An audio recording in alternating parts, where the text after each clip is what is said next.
ಅಪಾರವಾದಂಥ ಪ್ರೀತಿ ಇದೆ. ಸಾಕು ಹೇಳಿದ್ದೀರಿ ಕೂತ್ಗಳಿಗೆ. ಸುಳ್ಳು ನಾವೇನೇನು ಸುಳ್ಳು ಹೇಳಿದ್ದೀವಿ ಅಂತ ಎಲ್ಲ ಹೇಳಿದ್ದಾರೆ. ಇದೇನಾಗಿದೆ ಅಂತಂದರೆ ಇವ್ರಿಗೆ ಭಾರತೀಯ ಜನತಾ ಪಕ್ಷದವರ ಮನೆ ದೇವರು ಇದೆಯಲ್ಲ ಅದು ಸುಳ್ಳೇ ಅವ್ರ ಮನೆ ದೇವರು. ಏನು ಮಾಡೋಕ್ಕಾಗಲ್ಲ. ಹಾಂ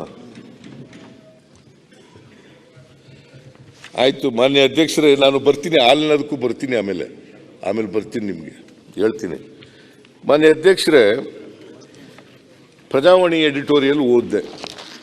ಆಮೇಲೆ ವಾರ್ತಾ ಭಾರತಿಯವರು ಏನು ಹೇಳಿದ್ದಾರೆ ಅಂತಂದರೆ, ವಾರ್ತಾ ಭಾರತಿ ಅಂತ ಒಂದು ಪತ್ರಿಕೆ, ಅವರೇನು ಹೇಳಿದ್ದಾರೆ ಅಂತಂದರೆ, ಆರ್ಥಿಕ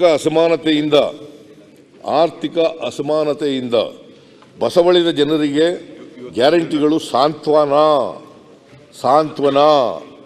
ಎಂದು ಬರೆದಿದೆ. ಇದು ವಾರ್ತಾ ಭಾರತಿ ಪತ್ರಿಕೆ ಬರೆದಿರೋದು. ಆಮೇಲೆ ವಿಜಯ ಕರ್ನಾಟಕ ಪತ್ರಿಕೆ, ಕಾಂಗ್ರೆಸ್ ಸರ್ಕಾರದ ಕಾರ್ಯಕ್ರಮಗಳಿಗೆ ರಾಜ್ಯಪಾಲರ ಮೆಚ್ಚುಗೆ ಎಂದು ಬರೆದಿದೆ.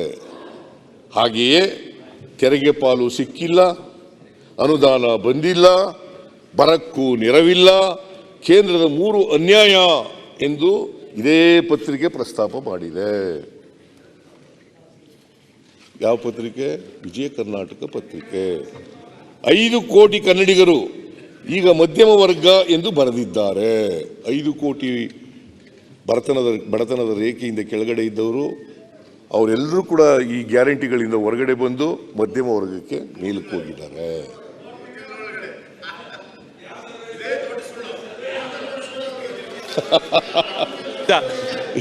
ಇವರಿಗೆ ಸುಳ್ಳು ಹೇಳೋದು ಬಿಟ್ಟರೆ ಬೇರೆ ಏನು ಗೊತ್ತೇ ಇಲ್ಲ.